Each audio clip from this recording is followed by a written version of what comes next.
Hi అండి. Agriculture degree అయిపోయిందా? Agri సెక్టార్లోనే ఒక మంచి కెరీర్ కోసం చూస్తున్నారా? అయితే మీరు కరెక్ట్ ప్లేస్లోనే ఉన్నారు. ఈరోజు మనం సీడ్ ప్రొడక్షన్ ఆఫీసర్ ఈ జాబ్ గురించి A to Z మొత్తం వివరంగా తెలుసుకుందాం. అగ్రికల్చర్ డిగ్రీ పూర్తి చేసిన చాలా మందికొచ్చే ఫస్ట్ క్వశ్చన్ ఇదే. డిగ్రీ అయితే చేతికొచ్చింది, కానీ నెక్స్ట్ ఏంటి? మంచి కెరియర్ ఎలా స్టార్ట్ చేయాలి అని. డోంట్ వరీ, దీనికొక సూపర్బ్ సొల్యూషన్ ఉంది. ఎస్, ఆ సొల్యూషనే సీడ్ ప్రొడక్షన్ ఆఫీసర్, లేదా సింపుల్గా చెప్పాలంటే SPO. అగ్రికల్చర్ ఫీల్డ్లో ఇదొక బెస్ట్ కెరీర్ ఆప్షన్ అని చెప్పొచ్చు. సరే, మరి దీని గురించి ఇంకాస్త డీప్గా చూసేద్దామా? అసలు ఈ సీడ్ ప్రొడక్షన్ ఆఫీసర్ అంటే ఎవరు, ఏం చేస్తారు? సింపుల్గా చెప్పాలంటే వీళ్ళు ఒక విత్తన కంపెనీకి, రైతుకి మధ్య ఒక బ్రిడ్జ్ లాంటివాళ్లన్నమాట. పొలంలో విత్తనాలు మంచి క్వాలిటీతో వాళ్ళు అనుకున్నంత క్వాంటిటీలో ప్రొడ్యూస్ అయ్యేలా చూసుకోవడమే వీళ్ల మెయిన్ డ్యూటీ. అంటే రైతులకు మంచి విత్తనాలు అందడంలో వీళ్లదే కీ రోల్. మరి ఈ జాబ్స్కి డిమాండ్ ఎలా ఉంది అనుకుంటున్నారా? కావేరీ సీడ్స్, నుజువీడు సీడ్స్, సింజెంటా ఇలాంటి టాప్ సీడ్ కంపెనీలు ప్రతి ఏటా వందల సంఖ్యలో SPOలను రిక్రూట్ చేసుకుంటున్నాయి. అంటే అర్థం చేసుకోండి, ఆపర్చునిటీస్కి అస్సలు కొదవే లేదన్నమాట. ఈ జాబ్స్ ఎక్కడో లేవండి, మన దగ్గరలోనే ఉన్నాయి. ముఖ్యంగా తెలంగాణలో చూసుకుంటే వరంగల్, మెహబూబ్ నగర్, నల్గొండ లాంటి జిల్లాల్లో, అలాగే ఆంధ్రప్రదేశ్లో అయితే గుంటూరు, అనంతపురం, ప్రకాశం జిల్లాల్లో ఈ ఉద్యోగాలకు ఫుల్ డిమాండ్ ఉంది. సరే, ఇదంతా బాగుంది. అసలొక SPO ఒకరోజు మొత్తం ఏం చేస్తారు? వాళ్ల డైలీ రొటీన్ అలా ఉంటుంది. ఇది ఆఫీస్లో కూర్చునే జాబ్ అస్సలు కాదండి, ఇది పక్కా ఫీల్డ్ వర్క్.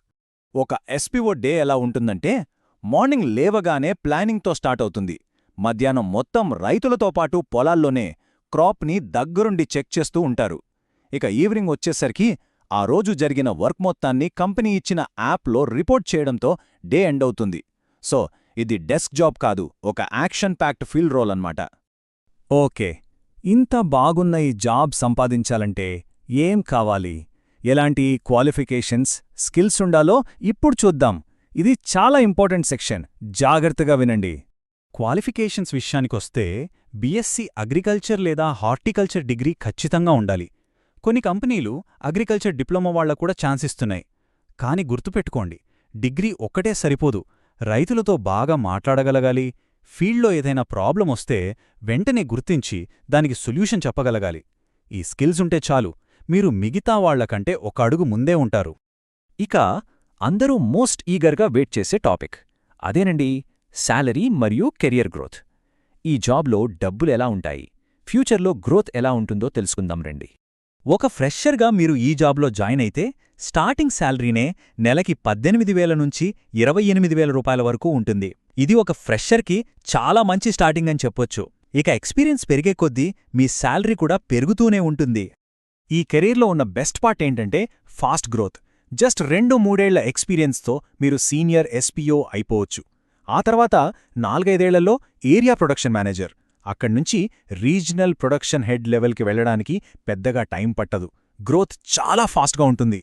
సో ఫైనల్గా చెప్పేదేంటంటే, మన తెలంగాణ, ఆంధ్రప్రదేశ్ 2 రాష్ట్రాల్లోనూ సీడ్ ఇండస్ట్రీ చాలా వేగంగా పెరుగుతోంది. ఇదొక స్టేబుల్, మంచి రివార్డ్స్ ఇచ్చే కెరియర్ను బిల్డ్ చేసుకోవడానికి ఒక గోల్డెన్ ఆపర్చునిటీ.